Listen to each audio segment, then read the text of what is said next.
मेरा नाम मोहम्मद सिद्दीक है। मैं ट्रेन का ड्राइवर हूँ और ट्रेन 2:15 पे रोड़ी से स्टार्ट हुई है और 6:14 पे हम लोग लियाकतपुर पास हुए हैं और ये वाक़या जो है 6:20 पे रोनुमा हुआ है। इसके बाद मैंने देखा कि मैंने जाओ बेटा चैन पुल हुई है, असिस्टेंट को भेजा। असिस्टेंट गया, उसने बोला कि सर जैसे उतरा नहीं था, उसने देखा पीछे सर आग लगी हुई है। तो मैंने बोला सबसे पहले यार गाड़ी को स्कोर करो। स्कोर में ये कि जो पीछे कोचें सेफ़ थी उनको पहले मैंने डिटैच करवा के गाड़ी जिनमें आग लगी हुई थी उनको काट के आगे लेकर आए।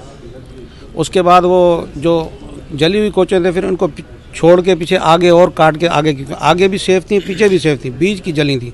उनको बीच में जो जली हुई कोचें थी उनको छोड़ दिया, बाकियों को अलग अलग कर दिया। इससे मज़ीद जानी नुकसान नहीं हुआ। वजह यही है कि क्या कह सकता हूँ मैं कि इसमें हो तो यके बाद दीगरे थे ब्लास्ट हो रहे थे, जैसे कोई सिलेंडर फट रहा हो या कोई ऐसे कोई मसला मसाइल हो रहा था, क्योंकि शंटिंग बिल्कुल नज़दीक था ना, ऐसे आग के शोले एकदम निकलते थे और गाड़ी खड़ी में पता चलता, क्योंकि दरवाजे खोले हुए थे, पता चल रहा था।